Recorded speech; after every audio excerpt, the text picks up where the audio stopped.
अब मैं कुछ आयतें हैं जिनको आपके सामने रखता हूं। ये गैलेक्सी है हमारी, ये लेटरल व्यू है, ये टॉप व्यू है मिल्की वे गैलेक्सी, जिसका हिस्सा है हमारा सोलर सिस्टम। ये उसका स्केच है, एग्जैक्ट पिक्चर नहीं है।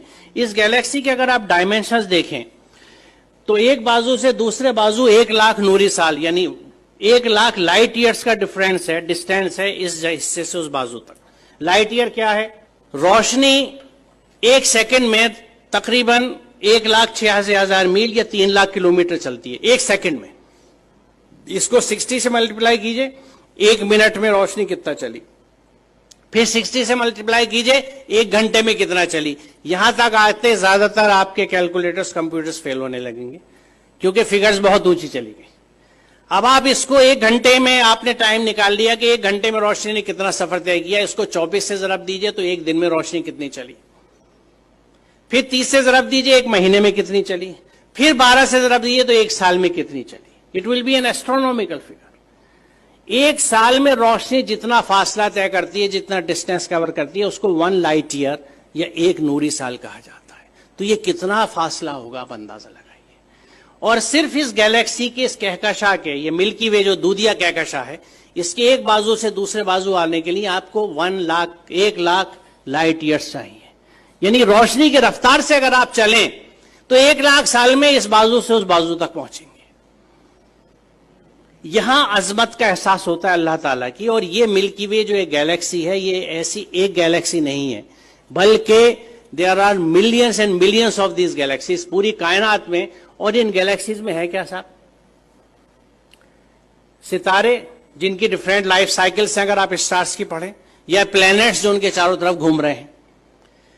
सबसे बड़ा सवाल ये आता है कि ये रुके हुए कैसे हैं?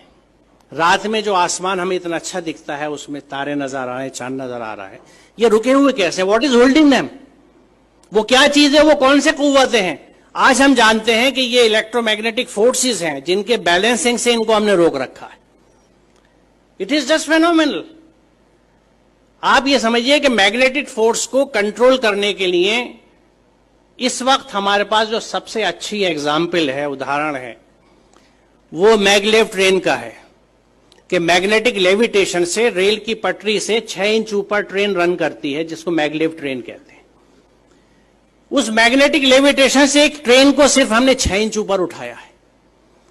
और इन प्लैनेट्स का जो billions and billions of stars and planets और सूरज हैं, सितारे हैं, ये किस तरह से बैलेंस किए हुए मैग्नेटिक फोर्सेस के साथ। ये कितना जबरदस्त कैलकुलेशन है, कितना जबरदस्त हिसाब है।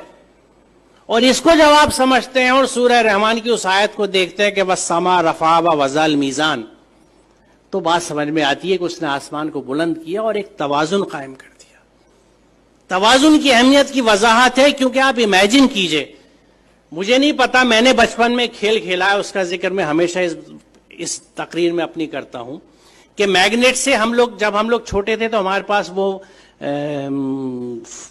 मोबाइल फोन्स नहीं थे या स्मार्टफोन्स नहीं थे जो आज आप लोगों के पास है। हमारे पास क्या होता था? टूटी हुई चूड़ियां होती थी, सिगरेट के पैकेट होते थे, माचिस की डिब्बियां होती थी, माचिस की तीलियां हुआ करती थी, और इन चीजों से हम खेल डिवाइस किया करते थे अपने लिए।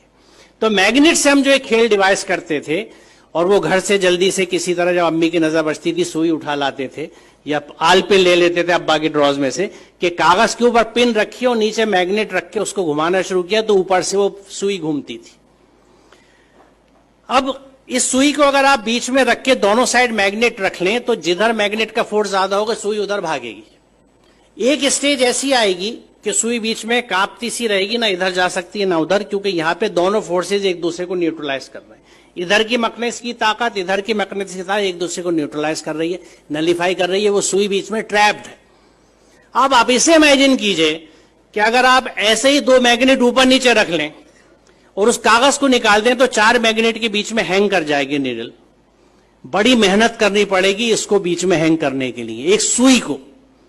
अब इमेजिन कीजिए इस यूनिवर्स को जिसमें कितने millions and billions of planets इसी मैग्नेटिक फोर्सेस के इंटरप्ले की वजह से, एक बैलेंस की वजह से हैंग कर रहे हैं। जो इसको समझ सकता है वो खालिक की अजमत को समझता है। वो परमात्मा की महात्मा को समझ सकता है, महानता को समझ सकता है, अल्लाह ताला की अजमत को पहचान सकता है।